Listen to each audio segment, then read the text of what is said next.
surprendra pas que non seulement l'argumentaire ne m'a pas convaincu, mais j'allais dire malheureusement il me conforte dans le sentiment, Madame la ministre, que on aurait pu intituler cet épisode de l'examen du texte quand la théorie rencontre la pratique. Et je le dis parce que, à part l'incompréhension qui demeure, qui va grandissante au fil, vous l'avez rappelé, des PLF, je n'arrive pas à trouver une seule explication. Et alors, non, surtout pas celle que vous venez de nous donner. C'est-à-dire qu'en gros, je vous dis, il y a un trou dans la voirie, vous me répondez pourquoi la voirie nationale, c'est l'État qui l'entretient. Enfin, je veux dire, expliquons les choses de façon très claire. Nous, ce qu'on dit, c'est qu'à un moment donné, les préfets qui sont chargés d'instruire les dossiers DSIL nous font tous remonter le fait qu'il y a saturation dans les préfectures de région et qu'à un moment donné, là où la DETR a déjà été largement notifiée, la DSIL et les dossiers DSIL sont bloqués aux préfectures de région. On ne va pas se raconter d'histoire, on vous a même communiqué les mails, puisque souvent, Madame la Ministre, quand vous nous dites que la loi n'est pas respectée, vous nous dites saisissez-moi et je vais régler le problème.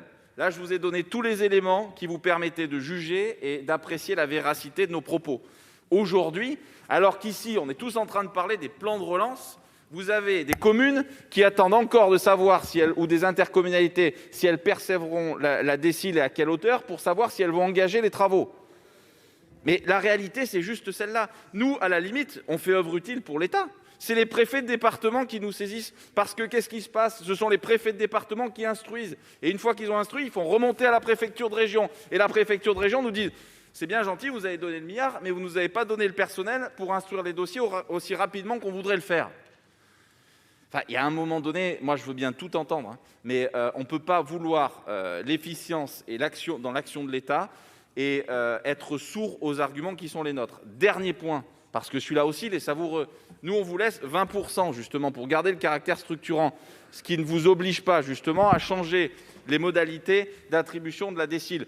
On ne veut pas une départementalisation dans l'esprit. Vous l'avez dit, les préfets de département et de région, ils se parlent. Ce qu'on veut, c'est de l'efficience de l'action de l'État. On a tout un chapitre sur la décomplexification, la simplification. Nous, on vous propose de faire œuvre utile et vous nous répondez non, non, surtout pas, parce que sinon on va toucher le caractère structurant.